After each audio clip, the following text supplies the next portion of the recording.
In 5, 4, 3, 2, 1. Yo, what's up, everybody? Welcome to the Soul Greatness Podcast, where we help you tune into your soul so that you can elevate your greatness. And I'm super duper excited to have my brother from another mother on this podcast. He's been on Showtime. He's been the voiceover for this character in the movie. Lewis and the Aliens. Don't get it twisted. Yes. And Tell him. give me another thing. Tell him. Okay, I'll tell you. Hulu. He has a 1 hour special on Hulu. Who knew? Who knew, brother? Come on. So we just want to say, we represent the listeners, are just grateful that you're here. And I know we've connected in many ways, from lip sync videos to just, having these soul conversations, that I felt it was important for the world to know who you are and what you do. So let's let people know who you are and what you do, and let this spirit guide us in this conversation. Brother, thank you so much for having me, man. You just got this equipment like 5 minutes ago. I'm excited. It took like 1 hour to put together. But like, oh Lord, what is this? No. We are here, brother. Yes, sir. Man, thank you for having me in your beautiful home. Thank you, man. Every time I come here, it makes me take my shoes off, my socks, my jacket. He said, "Did you clean it?" Yeah, I just got out the cleaners, brother. But man, thank you for letting me in your home. And guess what? He fed me in and out. Yeah, he walked me in and out, brother. Hey, you get craft services here, Man. you get water, you get it all, man. I mean, we're here for you, just like how you're here for the world with all that you do. So yeah, Thank let you, them brother. know. What do you do, Man, Joey? brother. I mean, I don't mean to talk about myself, but I'm a dandruff model. You know? This winter is bad, huh? Your skin dry too? A little bit. That's why I have that coconut oil. We could be ashy too, man. You ashy? Me too. Yes, I am, brother. I'm just a human being in this journey called life. Always learning. I'm at the age right now where I feel like I'm learning so much at the age of 47, brother. Can we say that together? 47. Looking good, 47. Are you looking happy? You looking fulfilled? Looking like... Thank you. How my gums look, brother, from the side? It's still bleeding? It's like 50. He got gingivitis. Yeah, brother. But man, yes. I entered into the art of stand-up comedy. And that's been a thrill, man. How long have you been doing it? I'd say it's almost 20 years. Started in 99. Mm-hmm. Yeah, I never thought I was going to continue. I was like, I'm going to try stand-up. Yeah, because I knew the power of what it does to people. Right. You know, being a spectator of comedy, watching it. And it was just such a feel-good thing. And I said, one day I'd love to, make people feel good. And what was that moment that you said, you know what, I am going to commit to this passion. I'm going to commit to trying this new venture. Oh, yeah. You know, it all started with a setback, brother. I had a little setback. Mm-hmm. And herpes. I was playing no. Yeah, you play spin the ball, we get that one bump. You're like, man. You ever get that one bump? Nah, man. You're like, man, I'm going to blame somebody. No, I had a setback. I had the big C. I had cancer, and at the age of 23. And what was weird is, although it was a definite setback, it just opened up my eyes as to, there is a time limit on life. So, going through chemotherapy, radiation, I'd say, oh, I need something to make me feel good. It'd be either music or watching stand-up comedy. So I'd get my chemo, and instead of like just feeling bad, I would get lost in watching the art of stand-up. I used to watch Comic View on BET, and I loved Robin Williams and just a bunch of comedians I watched. And I remember just laughing and almost crying laughing. Mm-hmm. And I said, man, this is so opposite of being depressed. So it's like an extreme opposite. Yeah. So I said, man, yet still healing. And just feeling that energy that the comedians were giving. I said, well, when I am in remission, that's the first thing I want to do. is give herpes back. No, I'm just kidding. No. is to do the art, to learn the art of stand-up comedy. But I had no idea I'd keep doing it. My goal was just to try stand-up. Right. And, man, I never thought I'd be doing it still. Wow. Yeah, so sometimes it takes something so significant to shift us off course that makes us more conscious and aware of, like, what do I want to do? What can I do? What am I called to do? And, you just trying to move forward. No matter what was happening, you felt a calling to heal with laughter or whatnot.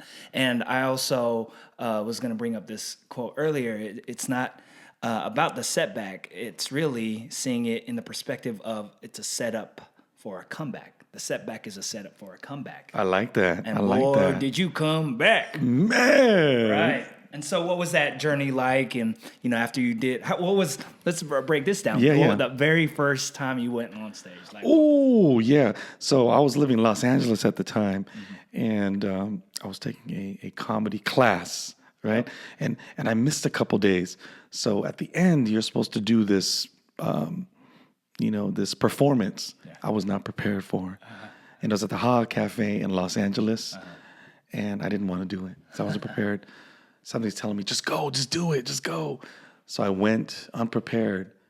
And I remember there was this real live crowd. It was Latino night. Are you Latino? No, my stepdad's Latino, but I passed for Latino. Yeah. I remember I was standing in front before the show started, and this chola came to me, hey, what's up? Is this going to be funny in here or what? And I was all kinds of accents that made me laugh. Is it going to be funny here or what? I don't want to pay for anything. It's not funny here. And then I was like, oh, man, I don't know, man. I don't know. So I remember I was almost next. My classmate went before me. I was so nervous. I was drinking other people's drinks. I was grabbing any drink. I was so nervous because I had nothing prepared. But I grabbed the mic, and it was weird. I just went into somewhat of like a freestyle mode of what I saw. And that's what I was comfortable with. Because I see my dad do that at like our family parties. He was an entertainer. So I was doing this with my friends, in high school. Right. And, just being like, I was like making people feel good. So wherever I was, there was a party. So I turned to comedy club, and, my set was more of like a party and just observational stuff, what I thought of the club. Mm-hmm. And I said, oh, this is a nice bomb shelter. So you're good at that. Just so I was in the moment. Yeah, in the moment, making fun of the crowd a little bit, and then so it was more or less I was riffing, and it was such a rush, people laughing, and I go, I made it. That was it. Like that, you felt fulfilled from that. I said, moment. From hospital bed to the Ha Ha Comedy Club in Los Angeles, that was it. There was no other plan. I said, I did it. Done. Then they're like, you got to come back in. Hey, bro, Latino night. Come back, Latino night. They thought I was Latino. Came back, Latino night. Invited friends this time. Actually wrote some jokes. Bombed. My friends was looking at me like this, and I was looking back at them like that. Right. And I remember I kept on bringing my paper out. I was bringing my paper out and looking at it. And at the end, it was so terrible. My friend's mom goes, oh, the guy with the guitar was funny, though. I said, oh, man, I didn't want to eat my food, eating Japanese food. I didn't want this tempura. I don't want this tempura. But, that was like my first start of the bug. And then I tried. I do want to point something out there in which where, boom, you do something, you're hot, you're on fire, and you feel good. You think you're going to do it again. And, sometimes the second time is another fiery thing. But there's eventually going to be that hit or that quote unquote bomb where it's like, I totally messed that up. But it was like the second time I made love, the same thing. But to your point, you didn't let that first quote unquote failure stop you from, you know what, I gotta adjust some things, or let me try something new, right? Right. You just kept on going. Got back on the bike with no seat. No, I'm just kidding. No, got back. But I said, man, this is. It's actually there's work to do with this, and with comedy, it's just repetition. You know, you win some, you lose some, you win some. You could be telling the same jokes at a different club. It works, it doesn't work. It works, it doesn't work. Yeah. And that journey was definitely, you have to have tough skin. Right. Talk about an experience where either you knew you were like killing it and you were on fire, you know, as you're growing into your maturity of being a comedian, or you can talk about a time where like, oh man, that was like super bad. Ooh, man. It seems like the bad ones just stick out, you know? Right. Because they hurt you.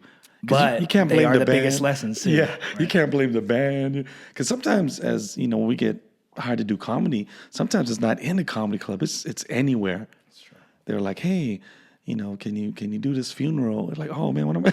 You know, just random stuff.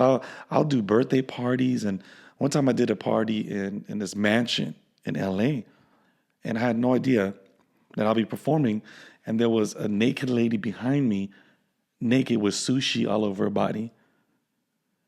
So I walk in, they bring me to where I'm performing, they introduce me, and my background is this naked lady with sushi. Distractions. And I was like, oh man. And it was all over her private too. And at first I said, well, oh man, I don't know if this wasabi spoiled. And they were like, oh my God. And yeah, it was a trip. And then there were people that were naked, painted, like butt naked painted, walking around while I was doing comedy, like right in front of me. Yeah, it was, and I just like stay in character, do my jokes, but man, I didn't know what was happening. And it was like rich Filipino family. They all wore white and laughed like, Joey. I never heard a rich Filipino sound like that. Yeah, they introduced me, Joey is a comedian. Very funny comedian. You're going to love him. Put your hand together. He said hand. Put your hand together for Joby. I said, did he put a B in my name? He called me Joby. But yeah, that was a crazy experience. And man, there's so many more. But that was stood out. That was funny. And so how would you relate comedy as a metaphor for life? Ooh, life and comedy. I always thought God had a sense of humor. You know, because there's a lot of things that happen in life that you're like, man, you know, what did he mean by that? That's good. Yeah. That's a good takeaway right there. Yeah, what did he mean by that? Yeah. And there's always a bright side from every story, Right. and you grow from, you know, like we were talking about setbacks, you know. But I think sometimes you get shook up for you to see something more clear, more better, and but I think comedy is I think being a comedian, I think for other comedians too, is taking something serious, a serious topic, and finding the bright light around that topic. Like I just started talking about me having cancer, and for years I didn't want to talk about it because I was always trying to make people feel good, but I didn't want to bring them down. It's like, oh, I had cancer. They go, oh, he's gonna die. I go, no, I'm fine. Yeah. So, but you know, as I matured in comedy, I'm just learning to know that I could talk about serious subjects and help bring hope. You know, and I think laughter and lightening up any dark situation helps us, you know, cope, heal, and I think that's where therapy comes from it. Most definitely. Yeah.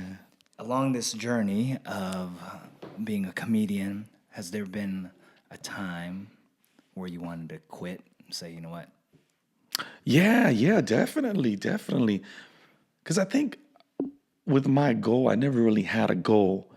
I just said, oh, I wanted to try it, and I wanted to heal people. I didn't say I wanted to get this famous.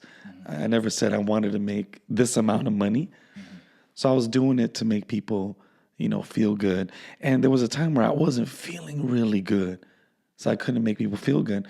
When I was, you know, I went through chemo radiation, so I couldn't have children. So my fiance and I got a dog. Her name was Asia. So for 9 years, just like my kid. So, you know, I was like a home, you know, like a home dad, you know, being with the dog all the time. So after 9 years, she ended up passing. So, just having her sleep with me, be with me for 9 years. All of a sudden, she's gone.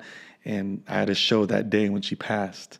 And I was like, oh, I just couldn't do it. It's like my kid. And it took probably 6-7 months to finally get back on stage.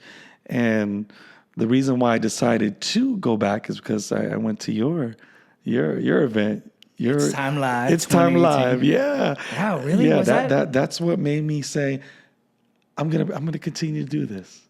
I'm gonna continue to do this. What was the moment in that event? Because there are many speakers there. There's different activities, but what would you say is one moment that said, you know what? Let me get out of my funk and back into my hope. All your speakers were amazing, and all their stories that they shared. Oh man, stuff they overcame definitely inspired me. But the exercise that you had us do at the end. The best I could explain it is, there was without revealing too much. Yeah. So basically, people didn't know who I was. I went by Joseph, so they didn't know what I did as an entertainer. But I think, you had asked people in the audience to approach whoever they felt like approaching, and just speak some words what the universe is telling you, and just whatever you feel in your heart, just tell that person. So people who didn't know me, just strangers, came to me and just were whispering things that I needed to hear. Like, you're hella fine. I was like, I know. I was like, thanks, bro. Right on, homie. No, but someone whispered, the world needs your gift. And that's all I needed to hear. And then from there on, I actually booked a show the next day. No way. The next day for Did you know that was coming? No. And it was a big alternative cancer retreat in Michigan. I remember that. You remember that? Yep. And so the first time I ever expressed my whole story of me going through chemo, bone marrow transplant, radiation, but making it funny. Right. The whole thing was funny. So when I get there to Michigan, there are people just like me, people going through it now, people in remission, some people, beautiful women who were going through chemo without their hair, but they were laughing, some cry laughing. Yeah. And before I went there, I meditated and I said, just to let my words be energy. Ooh, that's good. And I had my hands out when I was meditating, and I was pushing out energy. And I said, I just want to make people feel good and heal. Already healed. So when I was performing, I'd shoot a joke out, move my body, and I could just see people just moving like this. It's really energy, though. Yeah, it's energy. And from there on, I always knew that words are so powerful. Words so powerful, so I could use words to hurt people or heal people. And I am to heal. and what's, I think, a good lesson around this, in which where your baby of 9 years, passed, and you were in that funk for like 6 or 7 months. Right. And just you being in that funk, I'm sure you were playing that tape in your head of like questioning things. Why am I this way? Why did it happen to, your baby or whatnot? But it was just that little shift in those words when somebody just said, your gift is here for the world. What was it? Yeah. You have to basically share your gift with the world. Share your gift with the world. Yeah. And it was just that one little saying that went, you know what? Right. And from that shift, I want everybody to get this. Once that shift happens, you become and are available to accept it. The universe provides it. God provides, because now you are more open. Hence that example of, okay, thank you for now becoming available. Here's an opportunity, because now this is an opportunity for you to share your gift to the world. Right. And so I think another powerful thing you said is words are energy. Is that what you said? Words are energy, yeah. And again, it's to empower us or disempower us. And it's not even just about the words we say to ourselves, but the people around us. And it could be something so small that it can either impact them in a good way or a bad way. That's true. That's why with I love, nurses, doctors, and they do such a good job. Yeah. But I noticed that, you're like the best success coach, by the way. Anyways, he's the best. Thanks. You almost got to be your own motivator, your own success coach. And when doctors tell you a percentage, they would just come in straight. You have 15% chance to live. And what I would do is that what they would tell you? Yeah. It was like that much? Yeah. I was fourth stage. Yeah, 50% chance to. So I said, "Oh, you mean I got 115 chance to live?" So I'd always at 100. They told me 10. Oh, I got 110 chance to live. So instead of believing I were to be gone in this amount of time, I reset my date, and I planned what I was going to do when I was in remission. I love that a lot. Oh, thank you, brother. Yeah, because it goes back to that saying, when you change the way you look at things, the things you look at change. Yes. Right. Here's another dope saying. Yeah. It's by Wayne Dyer. He goes, "It makes no sense to worry about the things you can't change, because if you can't change them, it makes no sense to worry." That's so true. On the flip side, it makes no sense to worry about the things that you can change, right? Because if you can change them, it makes no sense to worry. And what you did in this change was shifting that thinking of not 10%, but 110%. Yes. And it was that change, and you had control of that change.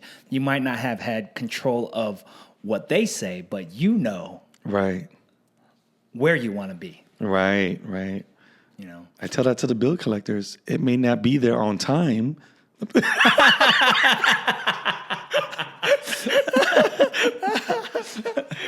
Oh man! So because you did I just cough and fart? I'm sorry. Did you? Did you? Yeah, I think I did, bro. I think he really did. He that was coughed an and farted. That was a cart. I just carted. You really did, brother. Hey, this on video, someone throw me a wipey. Oh, let's rewind that. If you're hearing this, rewind that to see if it really happened. That's too funny. Yeah, man. I think I could. I think I tasted it. Man, I think I blew out my ankles playing. Because you bring so much joy and healing to people with your gift. What do you do to fulfill your joy?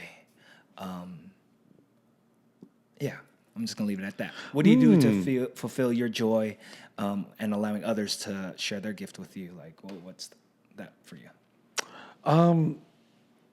Just seeing, actually, it's like when I look at the audience, they're almost kind of like an instant, like the audience makes me happy.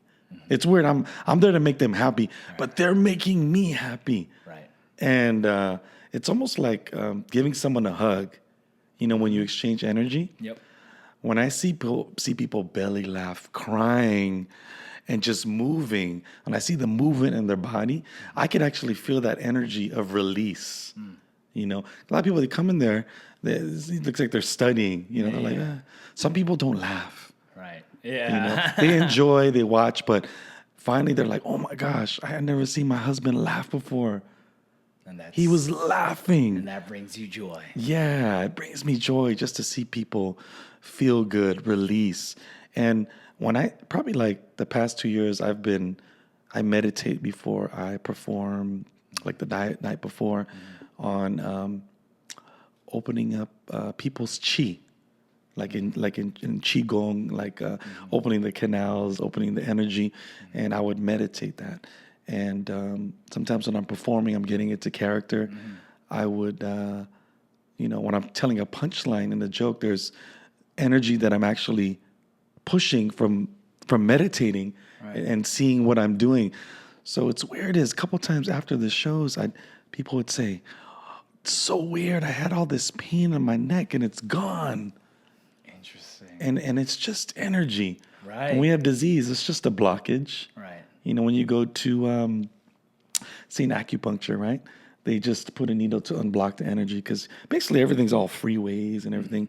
So when there's a blockage, such as like when you have stress, opposite of stress is happiness and laughter.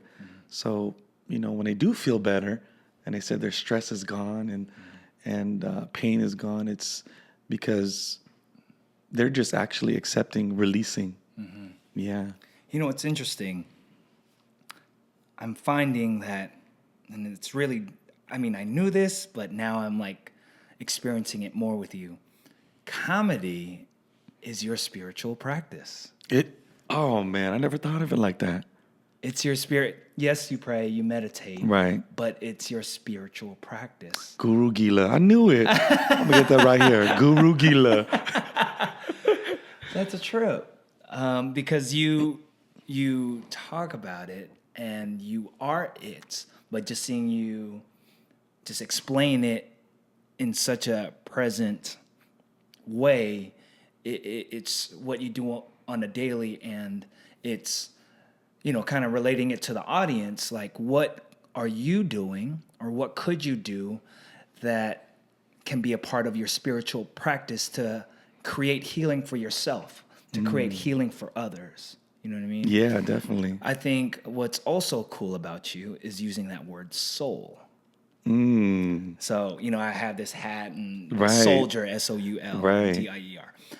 Hence, there's also the Soul Greatness podcast. Yes, Soul Greatness. Yes. And I know that you have a shirt and a saying that says, "Me soul happy." Yes. I think that's where, that's where the kindred spirits That's kick in. crazy, You know what brother. I mean? So it's that soul to connection. soul. Soul to soul. Back to life.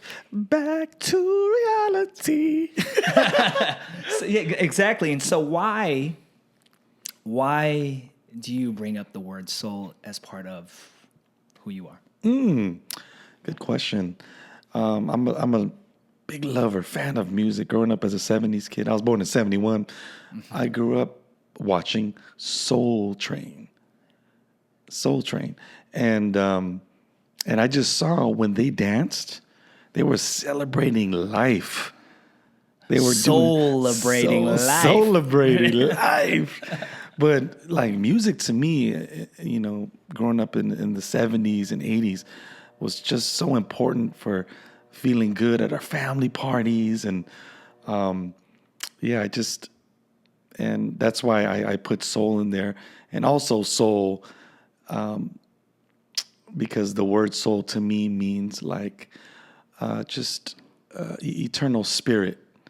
And I thought combining the two and my symbol of soul with the record player in as the O, I just wanted to put in this. That's my actual T-shirt. Me soul happy, and happy is just a positive affirmation that I think we should always remember to make sure our soul is so happy. That's dope. I love that. Thank you, brother. Thank you. As you, they're on sale. No, I'm just kidding. Actually, where can people check out that? I know people go to the shows and they'll receive shirts there, but for those that are listening that might not be around to experience your show, but they want to, have that shirt or have some product. I promise I will have it on the website soon. But if you message me and you tell me your size, where can they message you? Oh, Joey Guila at gmail.com. That's GUILA.com. And how about your Instagram? Could people like Instagram Joey Guila Live. Yeah, definitely. Yeah, I should. Man, people ask me, you gonna send them on? I should have that soon. But yeah, if you guys are interested, I'll definitely mail one out to you if you guys want. Thank you, brother. Of course, man. Of course, I want to get that Me Soul Happy movement going. Yes, to the next level. So as we wrap this up, I'm all about words of wisdom, and I'm all about receiving those words from people we've looked up to, or mentors, or whatever the case may be. What would you say is the best piece of advice you've ever received? Oh, wow. The best piece of advice I've ever received. I think it was my my grandmother, she told me, Joey, when you get older, marry Indian girl. Because your grandma was Indian. My grandma, she's not Indian, she's Burmese English, Okay. but she was born and raised in India. But she'd always tell me, Joey, when you get older, marry Indian girl. We'll be sleeping. She programmed us, Joey, when you get older, marry Indian girl. I'd be sleepwalking, Joey, marry Indian girl. No, I don't know where that came out of. Yeah, that's the best piece of that's advice. All right, cool, thanks. All right, so let me ask you one more question. Yeah. You know, I was just, I don't remember exactly one message. Sure. But I think growing up, I was shown a lot of affection. And I remember my mom and my dad always, you know, not only telling me they love me, but showing me they loved me. And I knew that was also energy, you know, the power of love, the power of hugging. So I always believe in giving people hugs, you know, even strangers, you know. That's what I tell my girl. I'm just gonna. I know we under the blankets. It's a hug, baby. You need to trust me. You need to trust me, baby. No, just being able to express love. And I've never been afraid to say I love you, you know, to friends, new friends, to friends, you know. Yeah. But just to actually, I'm sorry. One thing that sticks out is I must fill my own cup with love first in order to spread love. So recently learning that, I forgot who it was. I don't know if it was Wayne Dyer, but, you know, learning to fill our own cup filled with love. That's the only way we could actually have love left over to spread love. So that's something that really stuck out. Awesome. Yeah. How's your cup, bro? Oh man, I keep my cup filled all the time. Filled it. And there are a lot of ways to fill that cup, right? Yeah. It could be through meditation. It could be through working out, going out in nature, journaling, laughter, spending quality time with the people you love. So it's different for everybody. Right. But the key thing is to fill that cup with love, whatever that looks like for you, so that you can give more of that and ripple that more than you would ever know. Yeah, definitely. I always dance naked in the mirror now. Say, I love you. I love everything. I was gonna say, you too? Dang. I'm not totally naked. I got like a bay leaf. I got a bay leaf. My girl's like, where's the bay leaves at, babe? Right here. You crazy, man. I swear, Joey is one of the funniest people I've ever met. Like, if you see him on stage, he's hilarious. But there's like, when we're just in conversation, oh man, this guy's the real deal. You crack me up, man. Man, You heal me. Oh man, thank you. But you heal me too, brother. Always got knowledge. This brother like a fortune cookie, man. I got it. He got a note coming around, Joey. How do you feel? How much do you want to grow? You are a tree. So, last question. Yes. And then I have a rapid fire question session. How do you want to be remembered? Oh, like a teddy bear, brother, with a goatee. That's it. I just pictured that. I Right? just totally pictured that. Ooh, right? It's not out yet. That's part of your product. Wearing that Me So Happy t-shirt. Right? Yeah, mestizo teddy bear. What's your ethnicity, to let people know? Oh, half Filipino. And then mama is Burmese, English, Irish, Italian, Spanish. Okay. Yeah. And I look like I'm from El Salvador? No. Do people think that? Oh, I think I'm Latino, yeah. Yeah, when I was in New York, they were like, are you Puerto Rican? What do you Papi. say? Sí. Did I say sí? I don't know. Sí, I do like that. Man, you should hear our phone conversation as soon as we call each other, like, hola. I know. Hola. Or it could be different. Yeah, There could be yeah, so yeah. many different accents. Anyway, so these set of questions are inspired by James Lipton from the Actors Studio. Oh. And I use some of his questions, and of course, I have my own questions. And so I want you to answer with the first thing that comes to mind. You got it. Are you ready? Ready, brother. Let's do it. What's your favorite word? Hickeys. What's Remember the first hickey? This hickey I got stink. I was like, it's supposed to stink? Let's go. What's your least favorite word? Oh, dishonesty. What turns you on creatively, spiritually, or emotionally? Coffee. What turns you off? Lies. Favorite quote? Leaveitin.com. No, I'm just kidding. No. No, I'm just kidding. No, Oh, no, it's man. something else. Something else. That just came to my mind. Okay, first thing that comes to mind, right? Damn, leave it in. I mean, just go all in, not the other thing. Not like, wah, wah. No. Yeah, just go for it. Just go for it. Go for it. All right. A book that you'd recommend to people. Oh, a book. It's called, I don't know if you'd heard of Cat in the Hat in Tagalog. Oh, jeez. In Tagalog, what would that sound like? Oh, Cat in the Hat. No, I was kidding, no. Alam sila ka naman ang Cat in the Hat. Tsaka yung, no. What profession other than your own would you like to attempt? A mechanic.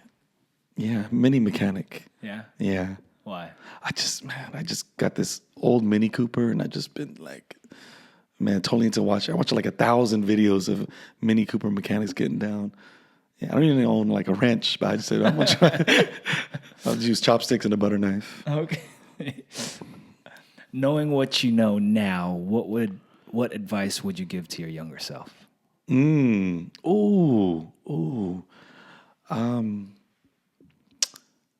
Don't waste time. That's pretty much it. Don't waste time. Yeah, because I think most of my life, I've always, like, before what happened to me, with me having this setback, I just thought it was forever. It was forever. So I just make sure now that, I always say I love you before I get off the phone. Because you never know. That may be the last time you talk to that person. So when Macy's calls me, I go, I love you. And I never pay him. All right. So if heaven exists, what would you like to hear God say when you arrive at the pearly gates?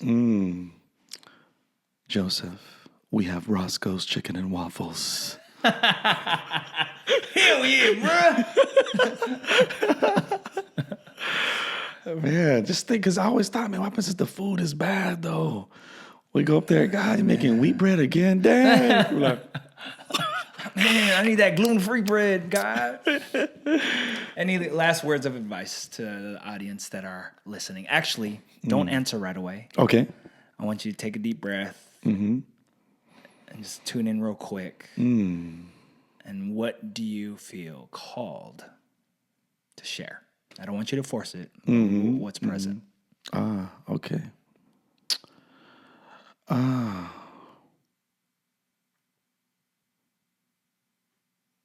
Be the director of your movie called Life.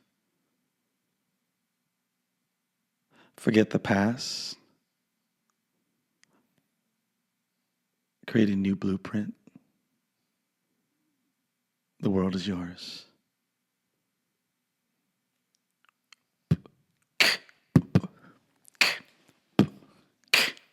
The world is yours.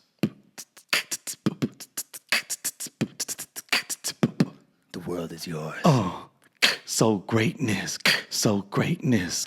Can so you sing happy. that? Can you sing that? So greatness, so greatness. Me Come so on. happy.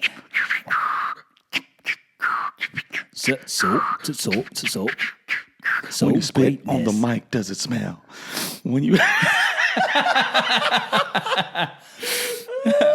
Hey, bro, I appreciate you. Brother. I'm so glad we've connected over time, and it's great to connect with someone so filled with so much joy, yet is expressing it in an authentic way to heal, to love, and to, serve, because it's really making an impact greater than you know.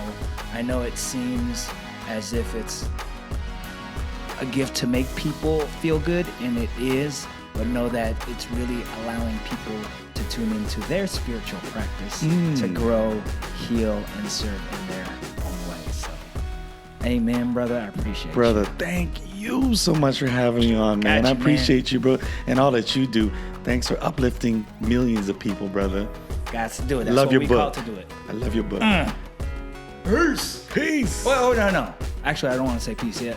Where can people find you again? Website's joeyguila.com. Instagram is Joey Guila Live. That's Guila. There it And is. I'm- Make sure you follow him, reach out Thank to him. you. I love you guys. Hope to heal you at a city.